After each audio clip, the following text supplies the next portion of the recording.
Muy bien, vamos a comenzar entonces, querida familia de la IBM Querétaro y todos los que puedan estar llegando a ver este video y este tema. Vamos a continuar con nuestra serie en el Evangelio según San Marcos. Hoy estamos terminando prácticamente el capítulo 10. No sé si todos están siguiendo la serie o no. Espero que sí, pero el domingo pasado tuvimos un tema que no fue de la serie y nadie preguntó, oye, ¿qué pasó con la serie? ¿Por qué cambiaron nuestra serie de Marcos? Así que espero que no sea porque no están siguiendo la serie. Estuvo tan bueno el mensaje del domingo pasado que gracias a Dios, Dios habla en nuestro corazón, pero hoy vamos a retomar entonces nuestra serie siguiendo los pasos del Hijo de Dios, Marcos capítulo 10, los últimos versículos. Teníamos programado para el domingo pasado hablar de los versículos que íbamos a estar hablando el día de hoy, y para hoy teníamos los primeros versículos del capítulo 11. Y como no me gusta dejar pasajes sin estudiar, no me gusta dejar historias de la palabra de Dios que son tan hermosas, no me gusta pasarlas por alto, vamos a tratar hoy de cubrir los últimos versículos del capítulo 10 y los primeros versículos del capítulo 11. Son dos historias que son diferentes. Una es la curación milagrosa de un ciego, del ciego llamado Bartimeo, y los primeros versículos del capítulo 11 hablan acerca de la entrada triunfal de nuestro Señor Jesucristo ya a Jerusalén.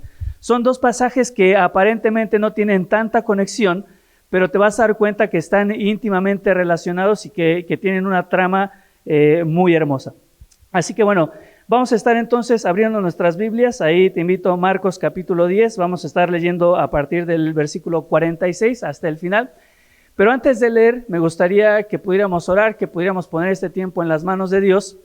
Y sabes, siempre que preparo un estudio, en primer lugar, mi oración es que Dios pueda hablar a mi vida, que Él pueda mostrarme cosas de mi propia vida que Él necesita que yo sepa. Pero la segunda cosa que siempre me gusta orar, que no siempre lo comento, pero ya lo vas a saber, siempre oro para que Dios pueda hablar a través de mí, y oro para que saliendo del mensaje, oro para que terminando de escuchar este mensaje, tú sepas exactamente lo que tienes que hacer, ¿sí? No tiene ningún caso, no tiene ningún sentido solamente reunirnos, estudiar, escuchar una historia formidable. Es más, te puedo decir que hay personas que pueden expresarse de mejor forma y que pueden envolvernos más con la historia, pero la idea no es simplemente venir, escuchar una historia y decir, estuvo muy bueno el mensaje, estuvo fascinante la historia, sino que nosotros podamos obedecer. Así que antes de comenzar con la lectura el día de hoy, me gustaría que esa que ha sido mi oración durante estos días pueda ser también tu oración. Que hoy tú puedas decirle, Dios, necesito que me muestres, terminando esta historia, qué es lo que necesito que hacer. Y que lo hagas, ¿sí? Porque si no, no tendría ningún sentido reunirnos para estudiar la palabra de Dios. Así que te invito a que ahí donde estás puedas cerrar tus ojos, puedas inclinar tu cabeza y realmente con todo tu corazón que tú le digas, Dios, yo te pido que hoy tú me muestres lo que tengo que hacer. Que al terminar esta reflexión, que al terminar estos minutos estudiando tu palabra, tú me hables de una forma tan clara que yo salga de este lugar sabiendo exactamente lo que tengo que hacer y que lo pueda hacer. Querido Dios, te damos gracias por este tiempo, te damos gracias por tu palabra y Dios te ruego que seas tú hablando a nuestra vida, que tú seas el que a través de tu Espíritu hables a nuestro corazón, ¿no? Oramos en el nombre de tu Hijo Jesús. Amén. Así que bueno, mientras vas escuchando la historia, escucha la historia con este pensamiento en mente. Dios, ¿qué es lo que necesitas que haga a partir de lo que escuché? Y que le pidas que te ayude entonces a obedecer su palabra. Entonces, te decía, estamos ahí en Marcos, capítulo 10, a partir del versículo 46, vamos a estar leyendo esta historia. Es una historia que se desarrolla prácticamente ya en los últimos días del ministerio de nuestro Señor Jesús. Dice así la palabra de Dios a partir del versículo 46. Dice, entonces vinieron a Jericó, y al salir de Jericó, él y sus discípulos y una gran multitud, Bartimeo, el ciego, hijo de Timeo, estaba sentado junto al camino mendigando. Y oyendo que era Jesús, Nazareno, comenzó a dar voces y a decir, Jesús, hijo de David, ten misericordia de mí. Y muchos le reprendían para que callase, pero él clamaba mucho más, Hijo de David, ten misericordia de mí. Entonces Jesús, deteniéndose, mandó llamarlo, y llamaron al ciego, diciéndole, ten confianza, levántate, te llama. Él entonces, arrojando su capa, se levantó y vino a Jesús. Respondiendo Jesús le dijo, ¿qué quieres que haga? Y el ciego le dijo, Maestro, que recobre la vista. Y Jesús le dijo, vete, tu fe te ha salvado. Y enseguida recobró la vista y seguía a Jesús en el camino. Y los primeros versículos entonces del capítulo 11, que espero alcancemos por lo menos a hablar un poco al respecto de ellos, dice así.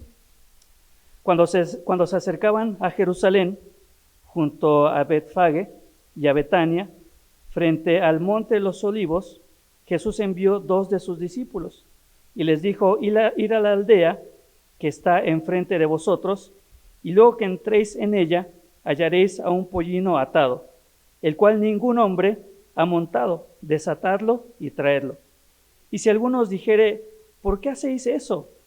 Decid que el Señor lo necesita y que luego lo devolverá. Fueron y hallaron al pollino atado afuera de la puerta, en el recodo del camino, y lo desataron. Y unos de los que estaban allí les dijeron, ¿qué hacéis desatando el pollino? Ellos entonces le dijeron como Jesús había mandado, y los dejaron. Y trajeron al pollino a Jesús, y echando sobre él sus mantos, y se sentó sobre él. También muchos tendían sus mantos por el camino, y otros cortaban ramas de los árboles, y las tendían por el camino. Y los que iban delante y los que venían detrás daban voces diciendo, Hosana, bendito el que viene en el nombre del Señor, bendito el reino de nuestro padre David que viene, Hosana en las alturas. Versículo 11, y entró Jesús en Jerusalén y en el templo, y habiendo mirado alrededor todas las cosas, como ya anochecía, se fue a Betania con los 12. Así que, bueno, hasta ahí la lectura de la palabra de Dios. Una lectura un poquito larga, pero vamos a ir entendiendo un poquito el mensaje y la historia en estos versículos. Yo creo que la mayoría del tiempo vamos a pasar en la historia de este hombre llamado Bartimeo, que aparece en estos últimos versículos del capítulo 10. Y sabes, me encanta esta historia porque sin duda es el cuadro de una conversión genuina. Tú quieres ver la transición y tú quieres ver el proceso y quieres ver cómo es la vida de una persona que genuinamente ha puesto su fe en nuestro Señor Jesucristo. Este ejemplo de Bartimeo es uno de los ejemplos más claros, ¿no?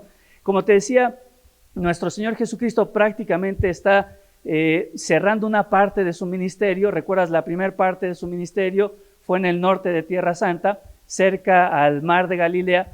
Después poco a poco fue descendiendo, llegó hasta la región de Perea. La región de Perea era una región, si tú ves el mapa de la Tierra Santa, tú ves el mar de Galilea, que es la zona norte donde nuestro Señor Jesucristo comenzó a hacer su ministerio, a hacer sus señales, comenzó a bajar, digamos que el río Jordán está aquí, si tú lo vieras de frente, y de este lado, cerca ya al Mar Muerto, arriba del Mar Muerto o en la parte norte del Mar Muerto, está la zona de Perea. De esa zona de Perea, nuestro Señor Jesucristo va a cruzar el río Jordán y va a llegar a este lugar, que es un lugar icónico, que es un lugar representativo en la palabra de Dios, la ciudad de Jericó. Y ahí va a terminar, digamos, esta parte de su ministerio y va a comenzar ya prácticamente lo que sería la última semana de su ministerio y serían los días en los que Él daría su vida por nosotros en la cruz. Ahora, yo leí esta historia y de alguna manera yo pensaba, son los últimos milagros que está haciendo nuestro Señor, es el último tiempo que va a pasar antes de enfrentar todos los juicios y todo el castigo e ir a la cruz. Y por alguna razón en mi mente decía, bueno, si yo fuera el Señor Jesús, ¿con qué milagro me gustaría terminar esa parte del ministerio? Por alguna razón yo decía, bueno, si es el cierre, tendría que cerrar con broche de oro, ¿no? Yo imaginaba a lo mejor cerrando esa parte del ministerio, probablemente calmando la tempestad y haciendo una gran manifestación de poder sobre la misma naturaleza, pero la realidad es que nuestro Señor no lo hace así. Si yo tuviera que pensar a lo mejor un milagro con el cual me gustaría terminar esa parte del ministerio, probablemente pensaría en la resurrección de Lázaro, milagros sumamente maravillosos y milagros sumamente espectaculares. Y sin embargo, nuestro Señor decide terminar esta parte de su ministerio con un milagro que a simple vista realmente no tiene nada de extraordinario. Si nosotros recordamos en algunos versículos atrás, algunos capítulos atrás, en el mismo Evangelio según San Marcos, nuestro Señor ya había sanado a un ciego, ¿recuerdas? De una manera muy extraordinaria, haciendo un poco de barro con la tierra y con su saliva, unta los ojos de este ciego y lo sana. Así que decide él terminar esta parte de su ministerio con un milagro, podríamos decir, repetido, ¿no? No era algo nuevo, no era algo nada que no se hubiese visto antes. De hecho, en el Evangelio según San Marcos solamente se narran estas dos curaciones de hombres ciegos, pero en el Evangelio según San Lucas dice que había sanado a muchos otros ciegos. Así que mientras yo leía la historia dije, pero ¿por qué terminar con un milagro que ya se hizo antes? ¿Por qué no cerrar de una manera más espectacular y que captara mucho más la atención?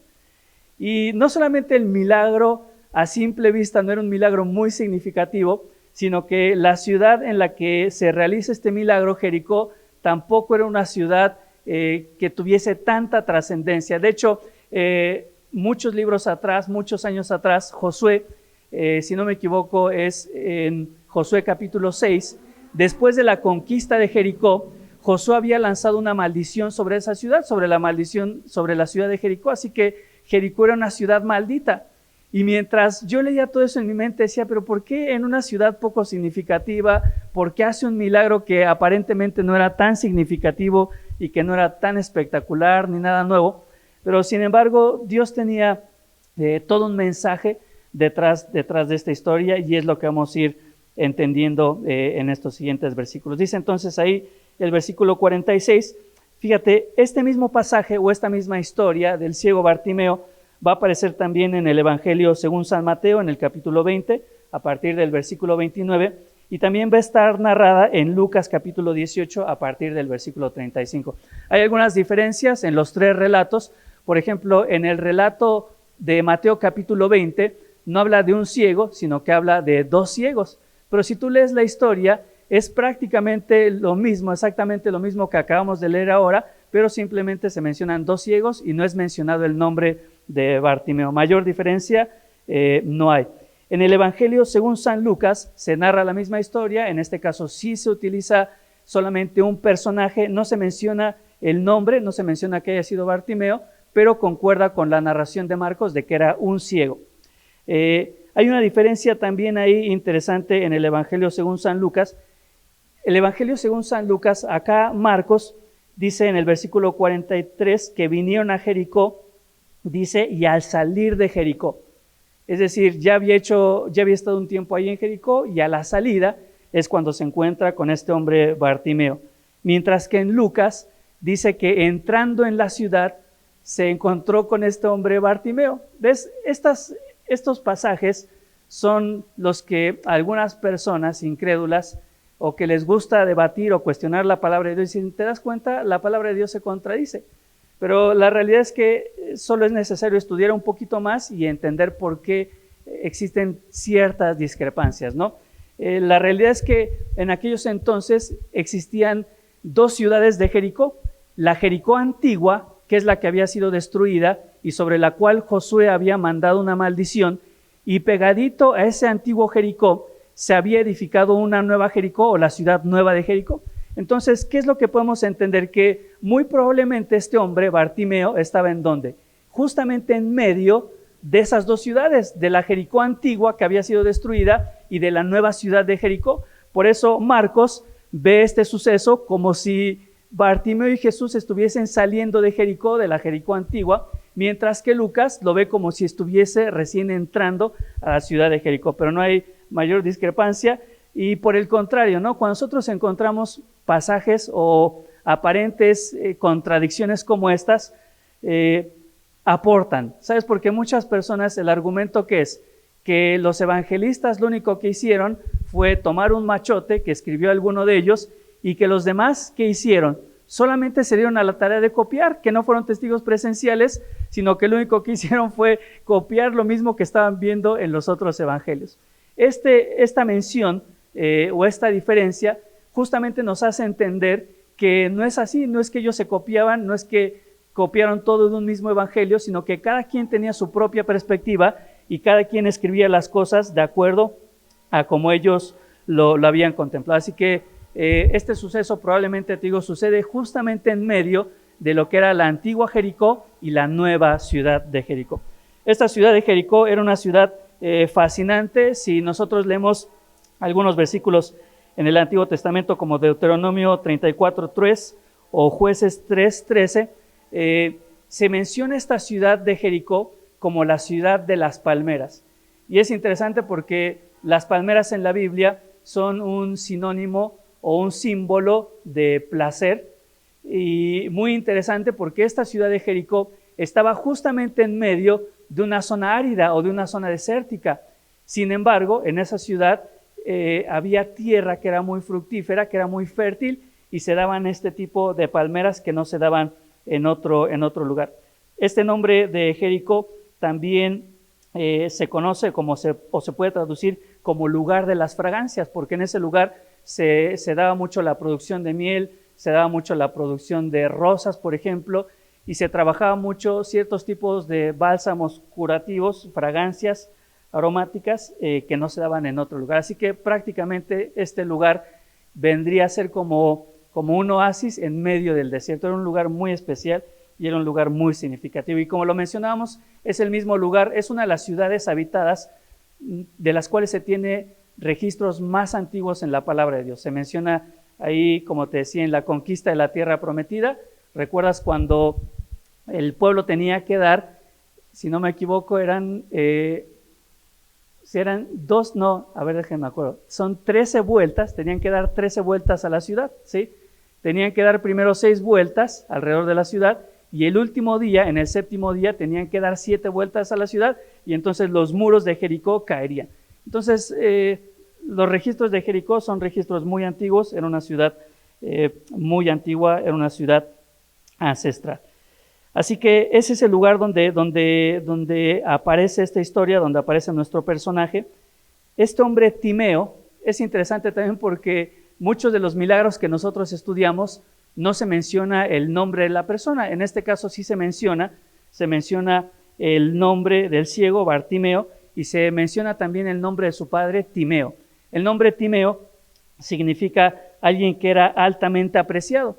El hecho de que se haya mencionado el nombre de Timeo, no hay mucha información al respecto, pero algunos historiadores coinciden que se menciona su nombre y que era una persona altamente estimada, porque después llegó a convertirse también en un fiel discípulo de nuestro Señor Jesucristo y una persona fiel e importante dentro de la iglesia. No lo vas a encontrar eso en la Biblia, pero hay algunos historiadores que mencionan a Timeo como una persona destacada dentro del cristianismo de la primera generación. Y su hijo se menciona a Bartimeo, que obviamente ahí en el pasaje leímos que su nombre significa hijo de Timeo, pero también el nombre podría llegar a traducirse o podría significar también el impuro o alguien que no está limpio. Lo encontramos entonces a este hombre, y también dice acá el versículo 46 que estaba este hombre Bartimeo, que estaban los discípulos y que había una gran multitud. Y es interesante o es importante que nosotros entendamos a qué se refiere. Nuestro Señor siempre estuvo rodeado de multitudes, ¿sí? Recordarás la alimentación, había miles de personas, generalmente podría haber 3,000, 4,000, 5,000 personas acompañando a Jesucristo, pero acá estamos hablando de una multitud mucho más grande. El contexto de este pasaje es, nuestro Señor Jesús está próximo a entrar a Jerusalén, y probablemente tú recuerdas que la muerte de nuestro Señor Jesucristo coincidía justamente ¿con qué? Con la celebración de una de las fiestas judías conocidas como la Pascua, ¿sí? Así que cuando nosotros leemos este pasaje, Marcos 10:46, no se refiere a las multitudes que generalmente acompañaban a nuestro Señor Jesús, sino que se refiere a muchísima gente que estaba viajando de todas las ciudades cercanas justamente siguiendo esta misma trayectoria hacia Jerusalén para celebrar la fiesta y las conmemoraciones judías. Mira, para que te des una idea, algunos historiadores cuentan que más o menos en Jerusalén, en estas fechas o en estos días, para la celebración de todas estas fiestas, se llegaban a reunir alrededor de 2 millones o 2,5 millones de personas. Así que imagínate, cuando dice acá el versículo 46 que lo seguía una gran multitud, no estamos hablando de los 40 o los 70 o los 3,000 o los 4,000, probablemente estamos hablando de que había cientos de personas, no sé si 100,000, 200,000 o 300,000 personas que todos juntos estaban caminando hacia Jerusalén.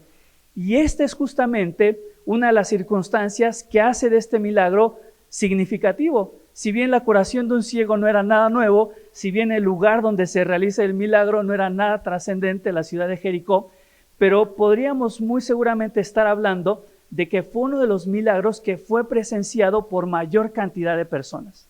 Digo, muchas personas hablan de cientos de miles de personas acompañando ese trayecto o ese camino hacia Jerusalén junto con nuestro Señor Jesucristo, los discípulos y en este caso, este joven Bartimeo. Ahora, sabes, yo te decía que Bartimeo es un cuadro ejemplar de lo que sería una real y genuina conversión. En primer lugar, aquí en el versículo 46 vemos su condición. ¿Su condición cuál era? De ceguera, y no solamente de ceguera, sino que como consecuencia de la ceguera, dice ahí al final del versículo 46 que estaba junto al camino y ¿qué hacía? Estaba mendigando, estaba pidiendo por ayuda. Seguramente era un empresario innovador y él decía, si hay un lugar y si hay un momento en el cual yo puedo tener ganancias, es justamente en ese camino que lleva hacia Jerusalén, justamente en los días previos a la celebración de la Pascua. Imagínate la multitud de gente que pasaba por ahí. Así que obviamente él sabía que era el lugar idóneo para mendigar y para poder buscar el medio para sustentarse. Entonces el versículo 46 nos habla de su condición, ceguera y una situación de mendigo, pero también de alguna manera nos hace pensar un poco, no solo en su situación o en su condición física o en la condición externa, sino que también nos hace pensar en la condición interna de él. Porque, ¿sabes? Este hombre, lo vamos a ver más adelante, muy seguramente era un hombre judío que conocía la ley, que conocía los escritos, pero que durante muchos años él no había entendido realmente quién era Jesús. Así que no solamente era ciego de vista, sino que había vivido un tiempo de ceguera espiritual hasta este pasaje. Y mendigando, ¿sí? Así se vivía la vida. ¿Sabes? Quizá no muy diferente a la condición de todos aquellos que no han entendido quién es realmente Cristo. Muy similar probablemente a la condición que tú y yo vivíamos. A lo mejor teníamos bien nuestra vista, no vivíamos como mendigos, pero espiritualmente estábamos totalmente cegados. Y nos pasábamos mendigando, quizá haciendo buenas obras y tratando de hacer nuestros propios esfuerzos como mendigos para llegar a obtener la salvación que de ninguna manera puede obtenerse de esos medios. Su condición era terrible, ¿no? Hay algunas frases al final de los versículos que me hacen pensar que este hombre, a diferencia del otro ciego que se cura también acá en Marcos, que era ciego de nacimiento, yo creo que, este es mi punto de vista personal, que este hombre no era ciego de nacimiento. Porque si tú recuerdas la historia, le pide a Jesús que recobre la vista, ¿sí? Como dando a entender que en algún momento la tuvo, pero quizás por alguna circunstancia la perdió. Esto es, solamente interpretación mía, no tienes que estar de acuerdo con eso, pero yo creo que probablemente este hombre sí tenía vista y por alguna circunstancia la perdió. Y llega un punto en su vida en el que prácticamente estaba estancado. Yo no sé qué será peor, ¿no? Si nacer ciego o habiendo tenido la vista, después perderla. Yo creería que es mucho más terrible y mucho más lamentable tener la vista y después perderla, porque ya tienes una noción de lo que has perdido. Supongo o pienso yo que el que nace ciego no tiene un parámetro y no se da cuenta de aquello que perdió, pero el que tuvo la vista y la perdió desde mi punto de vista es una condición más lamentable y más miserable, porque quizá durante un tiempo este hombre vivió una vida normal, fue productivo, pero llega este punto de su vida donde se estanca, donde se encuentra ciego, y lo único que tiene que hacer para sobrevivir es mendigar su condición. Después dice ahí en el siguiente versículo, en el versículo 47, ya habló acerca de su condición. En el versículo 47 encontramos lo que yo titulé su confesión. Dice, oyendo que era Jesús Nazareno. Nazareno era un término que en ocasiones se utilizaba de manera despectiva. Dice, comenzó a dar voces y a decir, Jesús, Hijo de David, ten misericordia de mí. Y acá esta confesión del ciego es muy interesante, y este es uno de los argumentos por los cuales podemos entender que este hombre era de ascendencia judía. Porque este título que le da el ciego Bartimeo a Jesús, Hijo de David, era un término que no era utilizado por gentiles, sino era un término que solamente era conocido y que era solamente utilizado por los judíos. Si nosotros nos remontamos al Antiguo Testamento, en 2 de Samuel capítulo 7, versículos 12 al 16, Jehová, nuestro Dios, va a hacer un pacto con David. Y en este pacto le va a prometer que alguien de su propio linaje, es decir, de su propia carne y de su propia sangre, se levantaría en algún momento para sostener su familia y para sostener su trono. Y este pacto que Dios hace con el rey David implicaba que el reinado de David se iba a perpetuar por siempre. Ahora, el reinado de David constantemente terminaba porque estaba en manos de seres humanos, pero justamente nuestro Señor Jesucristo se daría el cumplimiento por ser el eterno, se daría cumplimiento a que el reino de David sería perpetuado por toda la eternidad. Así que no es cosa insignificante que Bartimeo justamente se haya referido a nuestro Señor Jesús como hijo de David. Seguramente él era judío y seguramente él conocía acerca de este pacto y acerca de esta promesa. Y qué interesante, porque acá en su confesión, fíjate, primero dice y oyendo, y me encanta porque alguien recuerda que dice Romanos capítulo 10, versículo 17, dice que entonces la fe es por el oír. ¿Te das cuenta? Aunque este hombre era ciego, tenía todo lo que era necesario para que él pudiese colocar su fe en Cristo, porque la fe es por el oír, y lo que hace justamente Bartimeo dice, y oyendo que era Jesús. Jesús significa Jehová es salvación o Dios salva. Así que nos podemos dar cuenta que aunque este hombre había vivido en la ceguera espiritual por mucho tiempo, muy probablemente era menos ciego o tenía una mejor visión espiritual que aquellos líderes religiosos y aquellas personas y aquellas multitudes que acompañaban a Jesús. Él, por el oír, entendía que Jesús era el Dios Salvador y también que era el Mesías. La palabra Mesías significa el elegido de Dios o el ungido. Entonces, Bartimeo al decir hijo de David, él estaba dando por hecho que Jesús era el Mesías, que era el elegido o que él era el ungido para perpetuar el reinado del rey David. Así que encontramos versículo 47, la confesión. Jesús Nazareno, hijo de David. Por algún momento podemos entender por la historia que Jesús no le hace caso, no se voltea a verlo, no se voltea a escucharlo. Y el versículo 48 dice que muchos le reprendían para que se callase, pero él clamaba mucho más, Hijo de David, ten misericordia de mí. Así que en primera instancia nuestro Señor no le hace caso, no lo considera, y la gente alrededor, y te vas a dar cuenta la participación y el comportamiento de las multitudes, ¿ves? En un principio, esta gente se convirtió en un obstáculo para que Bartimeo pudiese ser sanado. Le decían, déjalo en paz, vete. ¿Qué pasaba por sus mentes? No lo sabemos, ¿no? Probablemente ellos pensaban, este hombre Jesús es sumamente importante, tú mismo lo has dicho, es el hijo de David, es el futuro rey, así que no tiene tiempo para estarlo perdiendo con un insignificante ciego, con un mendigo de la calle. A lo mejor lo que estas multitudes estaban teniendo en su mente era que muy pronto se iba a instaurar el reino de nuestro Señor Jesucristo, y ellos no querían dilatar eso, ellos no querían demorar eso, ellos no querían dilatar su salvación del Imperio Romano. No sabemos exactamente cuáles habrán sido las razones, pero la realidad es que la multitud le decía: deja de estar gritando, deja de estar molestando al maestro, él no tiene tiempo para ti. Versículo 49, entonces Jesús deteniéndose.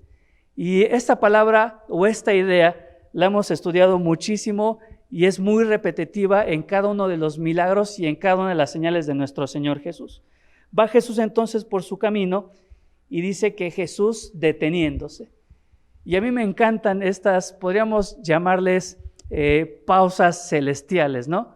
Me encantan estos momentos en los que el mismo Dios todopoderoso, soberano, creador del cielo, de la tierra, del universo, de todas aquellas cosas que podemos ver y aún aquellas cosas que nosotros no podemos ver, me encanta ver a este Dios nuestro haciendo una pausa en su agenda o deteniéndose para atender a la necesidad de una persona, haciendo a un lado las cosas que él tenía que hacer, haciendo a un lado sus responsabilidades y mostrando compasión por una persona.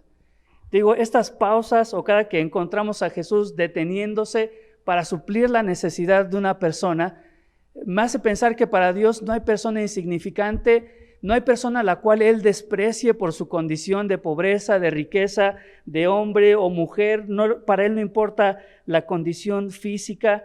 Él toma el tiempo para detenerse y atender a la necesidad de estas personas. Y no es de sorprendernos porque justamente el versículo anterior a los pasajes que estuvimos leyendo el día de hoy, Marcos capítulo 10, versículo 45, es un versículo muy conocido que dice: porque el Hijo del Hombre no vino para ser servido, sino ¿para qué? Para servir y para dar su vida en rescate por muchos.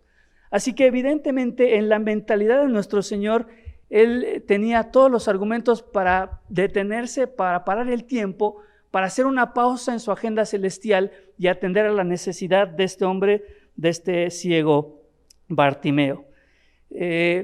¿Sabes? Cuando en ocasiones a la gente se le pregunta, incluso si tú me hubieses preguntado hace un tiempo, ¿cuál fue el motivo, cuál fue el propósito para que nuestro Señor Jesús viniese a la tierra?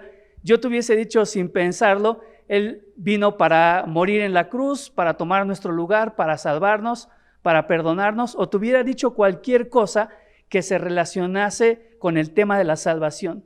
Pero este versículo me encanta, Marcos 10:45, porque dice que Él vino no para ser servido, sino para servir. ¿Ves? El propósito de nuestro Señor Jesucristo, si bien era la salvación, si bien era dar su vida en aquella cruz, uno de los más grandes propósitos por los cuales Él vino a esta tierra fue justamente para el servicio.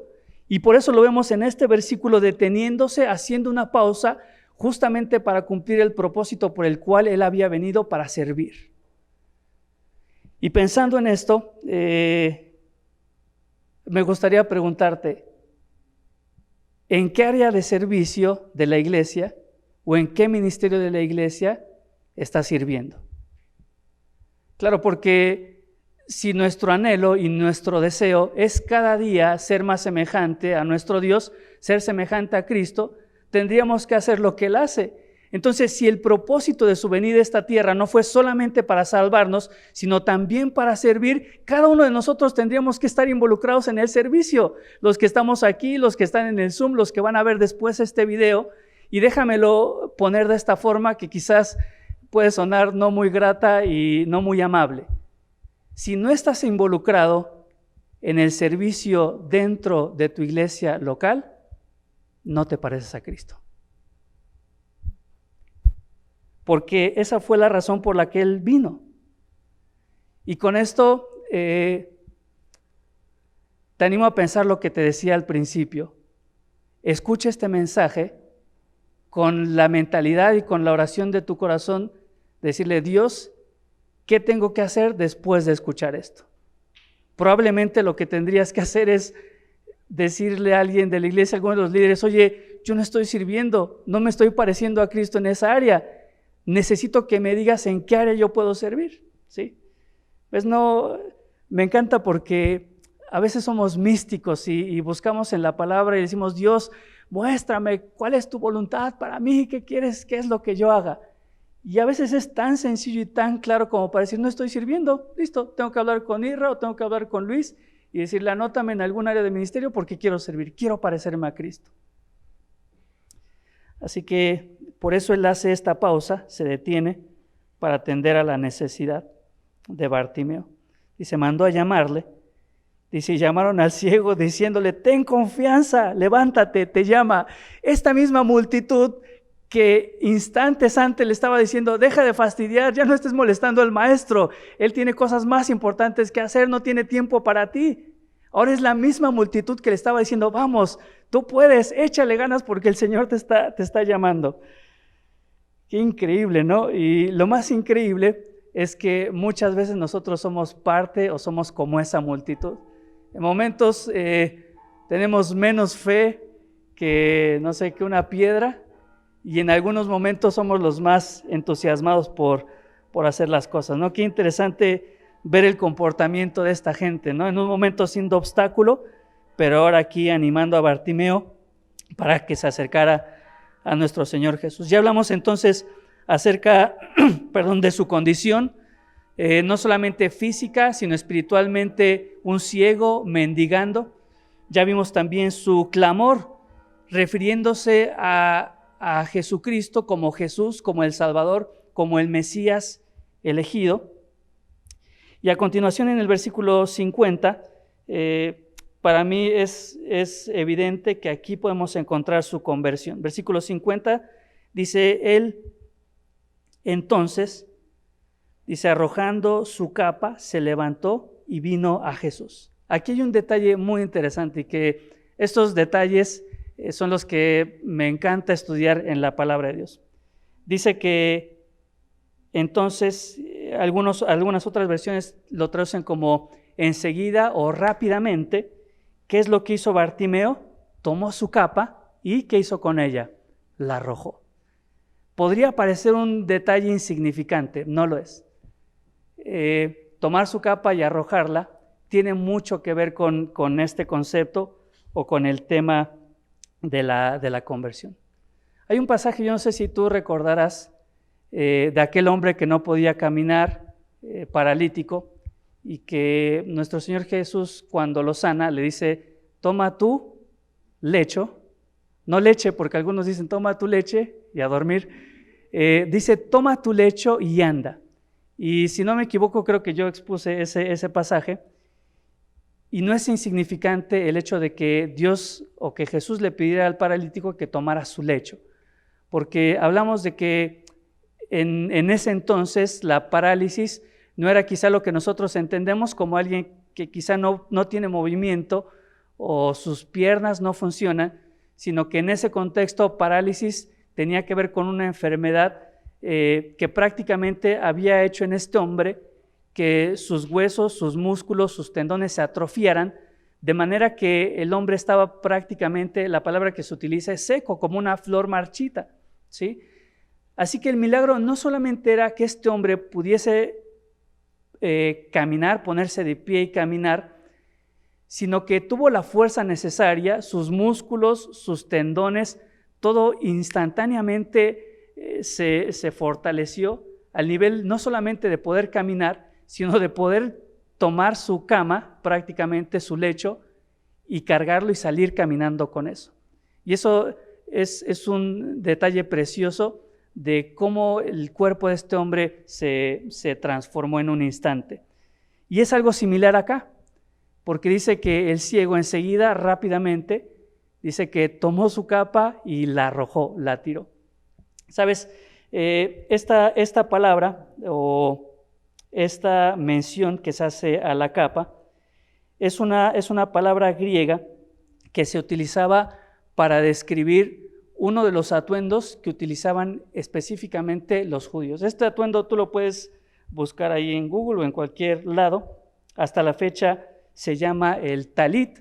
El talit es esa capa es ese vestido que utilizaban los judíos por encima de su ropa interior, es decir, tenían una túnica y por encima ellos colocaban el talit. El talit era como un zarape o como un poncho que tenía un orificio por donde metía la cabeza y tenía orificios por donde ellos sacaban las manos. Ahora, este atuendo, el talit, más que ser una prenda de vestir, realmente era considerado por los judíos como un accesorio, un accesorio que ellos utilizaban como parte de sus tradiciones y de sus celebraciones religiosas.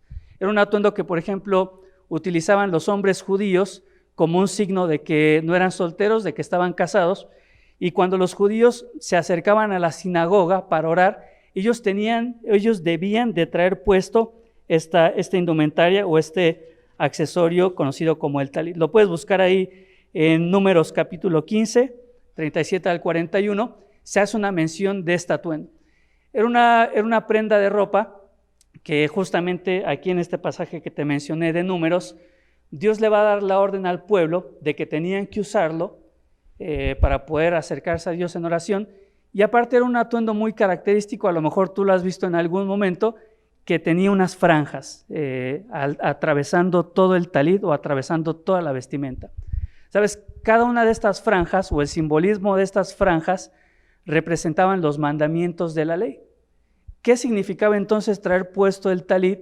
Era prácticamente algo que involucraba sus prácticas religiosas y que significaba la adherencia de un judío o que significaba la adherencia más específicamente de Bartimeo a la religión y a las prácticas del judaísmo, de la religión judía. Ahora quizás puedes entender por qué es tan significativo el hecho de que él haya tomado su capa y la haya lanzado. ¿Qué estaba haciendo Bartimeo? Estaba declarando públicamente que su sistema religioso, es decir, todo aquello en lo que él confiaba y todo aquello en lo cual él se aferraba como parte de sus creencias, lo estaba dejando a un lado para ahora colocar su fe y su dependencia y su confianza solamente en ¿quién? En Jesucristo, en el Hijo de David. Por eso en este versículo yo puedo ver claramente su conversión. No es solamente que se quitó una prenda, él estaba manifestando su renuncia a su religión, su renuncia a su sistema de creencias y estaba abrazando una fe en nuestro Señor Jesucristo. Esta capa, quizás recuerdas, lo estudiamos aquí en Marcos, capítulo 5, si no me equivoco. Tenemos la historia de Jairo y en medio de la historia de Jairo aparece esta mujer con flujo de sangre, que para ser sanada toca el manto de nuestro Señor Jesucristo, que muy seguramente era también este mismo talit. Así que esos detalles me encantan. No es cosa circunstancial que Bartimeo haya tomado su túnica o su talit y se haya despojado y se haya deshecho de él. De hecho, la palabra que utiliza ahí para arrojarla es la palabra también que utiliza muchas veces nuestro Señor Jesucristo cuando expulsaba a los demonios. Prácticamente eso fue lo que hizo Bartimeo, agarró esa túnica y le expulsó de sí, renunciando a lo que él creía antes. El momento entonces de su conversión, versículo 50. Versículo 51, respondiendo Jesús le dijo, ¿qué quieres que te haga? Y el ciego le dijo, maestro, que recobre la vista. Y esa palabra recobre es la que a mí me hace entender que probablemente él veía, pero en algún momento de su vida perdió la vista. Qué interesante, porque esta misma pregunta, ¿qué quieres que te haga?, la habíamos visto apenas unos versículos anteriores, ¿te acuerdas? El mismo capítulo 10, a partir del versículo 35 al 37, se aparecen dos personajes muy conocidos, Jacobo y Juan, y le dicen, Jesús, quisiéramos hacerte una petición. Y nuestro Señor responde exactamente con esta misma pregunta, ¿qué quieres que haga? ¿Qué responde Jacobo y Juan? Lamentable su respuesta, ¿no? Queremos que cuando tú vengas en tu reino, uno se sienta a tu derecha y uno se sienta a tu izquierda. Así que es la misma pregunta, pero en circunstancias totalmente diferentes. Muy lamentable la pregunta de Jacobo y Juan, totalmente fuera de lugar, totalmente carente de humildad, totalmente carente de consideración con los otros discípulos. Imagínate, tienes ahí a los otros discípulos y le preguntas y le dices, yo quiero ser el mero mero, ¿no? Cuando vengas en tu reino. Así que una pregunta totalmente lamentable, pero acá en este caso es todo lo contrario, una pregunta que llegó al corazón de este hombre Bartimeo. ¿Por qué nuestro Señor Jesús pregunta, ¿qué quieres que te haga? ¿Acaso no sabía Jesús cuál era el anhelo de Bartimeo? Claro que sí, pero sabes, no es la forma en la que nuestro Señor obra. Él no impone, Él no va en contra de nuestra voluntad, sino que Él espera que de nuestra propia voluntad nosotros nos podamos acercar a Él. Así que por eso era tan necesaria esta pregunta, porque nuestro Señor Jesucristo no iba a forzar algo, no iba a hacer algo que Bartimeo no estuviese dispuesto a hacer. Y es lo mismo con cada uno de nosotros. Dios quiere cosas para nosotros, Dios quiere obrar en nuestra vida, pero primero Él necesita encontrar en nosotros esta voluntad. Y mira, me detengo acá para decirte esto que se me hace a mí majestuoso, que solo de pensarlo es una imagen preciosa, hermosa, majestuosa de la humildad de nuestro Señor Jesucristo. Porque encontramos al Rey sometiéndose a la voluntad de un mendigo. Encontramos al Rey, al mismo Creador del universo, del cielo y de la tierra, al Todopoderoso y al Soberano, preguntándole a un mendigo, ¿qué quieres que yo haga? Y te digo, es un cuadro precioso en cuanto a la humildad. Y cuando yo veo a nuestro Señor Jesús, pensando en su grandeza, pensando en todos sus atributos, pensando en lo que Él es, en lo que Él significa, en lo que Él representa, parado frente a un mendigo y diciéndole, ¿qué quieres que yo haga? Es imposible leer esta frase y no ponerme frente al espejo de nuestro Señor Jesús y preguntarme qué tan humilde estoy siendo yo. Porque si Él nos puso ese ejemplo de humildad, sometiendo su voluntad a la voluntad de un mendigo, ¿qué se podría esperar de nosotros? Pero tristemente, cuando me veo frente a este espejo, encuentro que lucho muchísimo por ser humilde, que me cuesta trabajo reconocer cuando me equivoqué, que me cuesta trabajo reconocer cuando herí a alguien, que mi tendencia es muchas veces buscar justificarme, que mi tendencia es muchas veces culpar a alguien más para librarme yo de la culpa, que me cuesta trabajo perdonar, que me cuesta trabajo decir lo siento, que simplemente me cuesta trabajo ser tan humilde como lo fue nuestro Señor Jesucristo. ¿Y qué hay de ti? ¿Qué hay de cada uno de nosotros?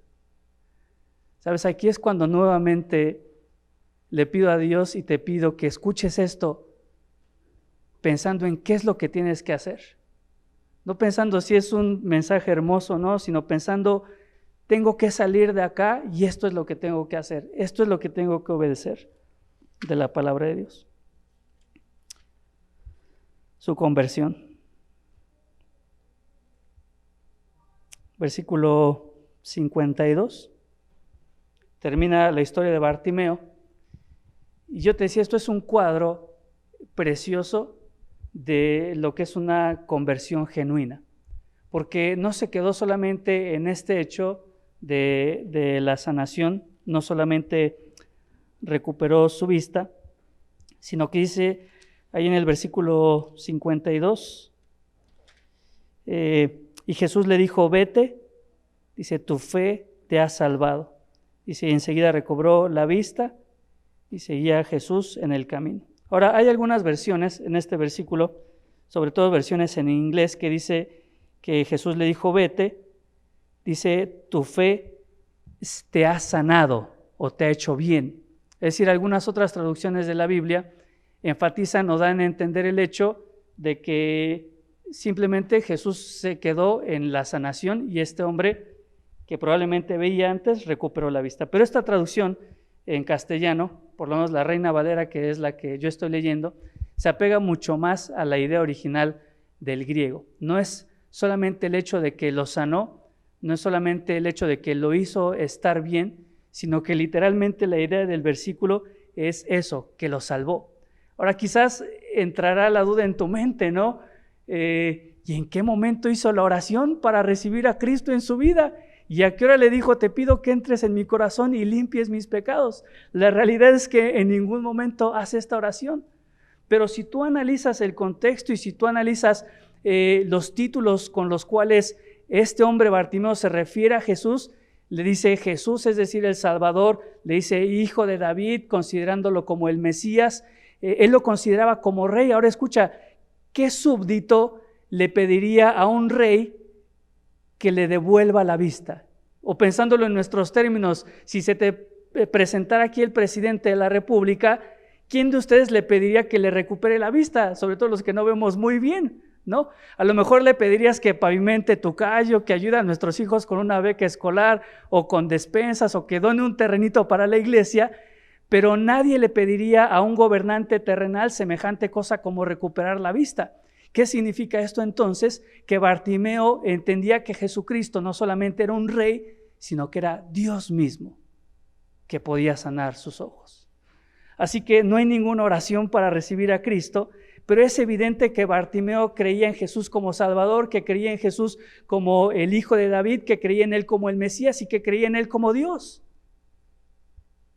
Por esa razón, nuestro Señor le dice, vete, tu fe te ha salvado. No solamente recuperaste la vista, Bartimeo, sino que recibiste la salvación eterna de tu alma.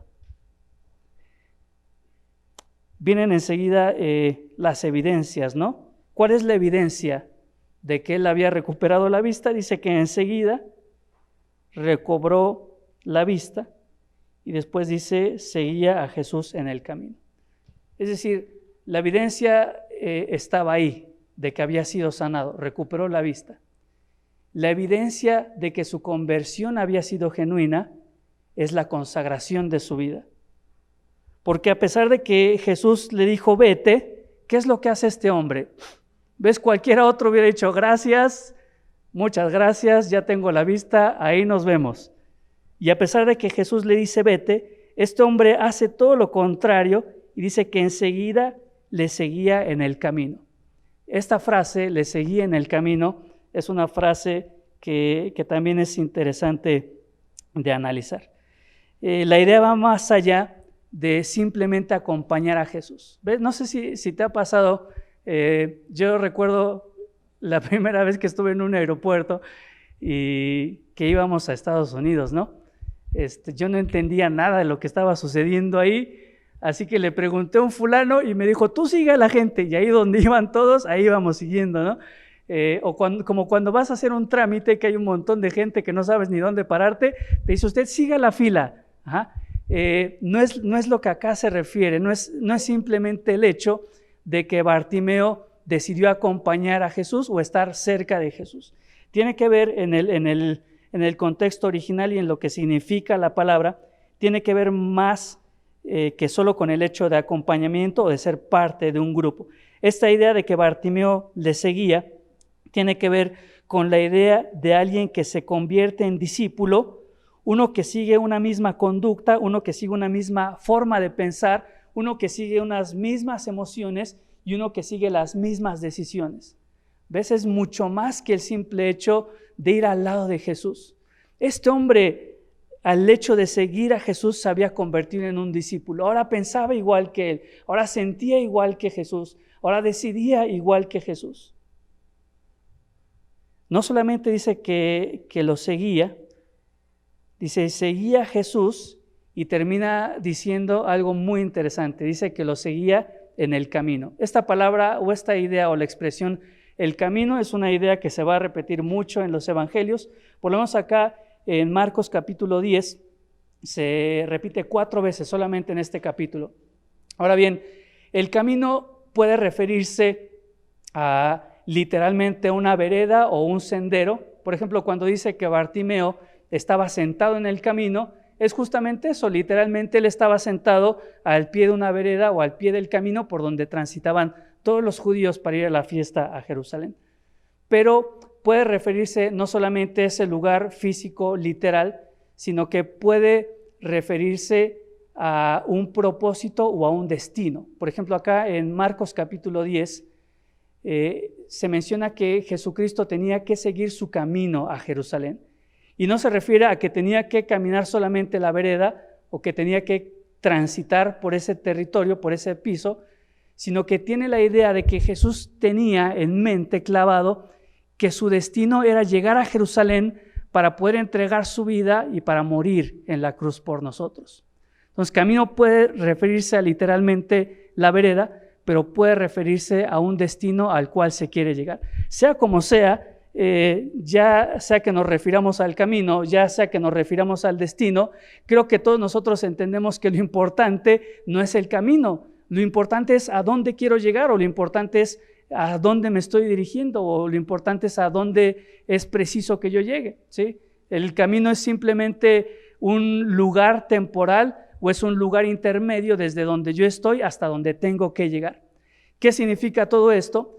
Que muy probablemente, y te digo, algunos historiadores confirman esto, muy probablemente Bartimeo siguió a Jesús desde ese momento en el que él recuperó la vista hasta el destino a donde tendría que llegar nuestro Señor Jesús. ¿Y su destino cuál era? La cruz.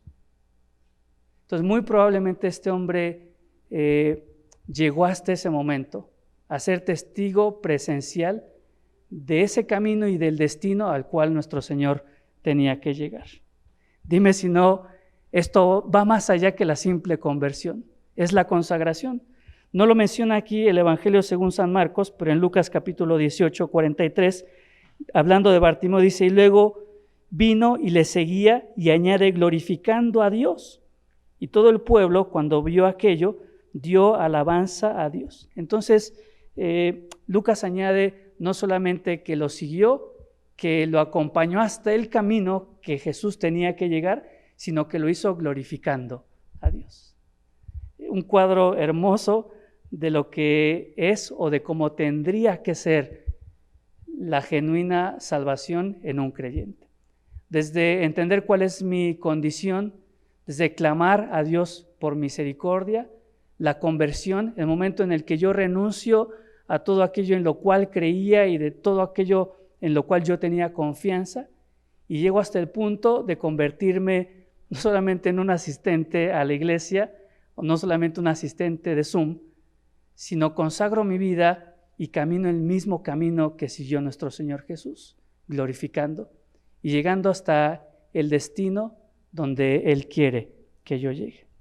Así que bueno, se nos fue el tiempo, pero la buena noticia o la mala, no sé cómo lo quieran ver, el próximo domingo vamos a tener un mensaje especial por nuestro aniversario, pero dentro de 15 días vamos a retomar esta historia y la voy a retomar yo, así que no sé si es buena historia o mala para algunos, que me van a tener que escuchar otra vez, pero le vamos a dar continuidad a lo que no pudimos ver hoy. Te animo a que leas los primeros versículos, la entrada triunfal. Es más, podría decirte la supuesta entrada triunfal de Jesucristo a Jerusalén. Los últimos versículos de Marcos capítulo 10 son un cuadro espléndido, majestuoso, de cómo se tendría que ver la salvación en un creyente genuino. Los primeros versículos de Marcos capítulo 11, vamos a ver lo que podría parecer como un grupo de creyentes fieles, pero que más bien eran simpatizantes, o era un grupo que tenía un conocimiento, pero que no habían experimentado una conversión genuina. Y después que terminemos este bloque, dentro de 15 días, muy probablemente tú vas a entender que estás parado en alguno de estos dos lados, del lado del que tuvo una conversión genuina, o del lado de una multitud que proclamaron a Cristo como Rey, pero te lo digo así, que a los 6 días estaban gritando para que lo crucificaran. Vamos a terminar este tiempo y vamos a agradecer a Dios. Querido Dios, gracias por tu palabra, gracias por tantas cosas que podemos aprender en ella. Y yo te ruego, Dios, que ninguno de nosotros termine este tiempo sin saber exactamente qué es lo que tenemos que hacer. Quizás para algunos es tomar una decisión de involucrarse en el servicio en tu iglesia, para otros quizá dar un paso de humildad en algún sentido.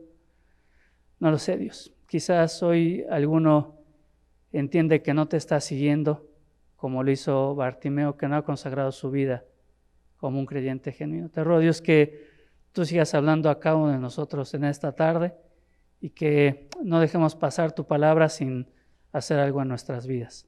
Oramos en el nombre de tu Hijo Jesús. Amén.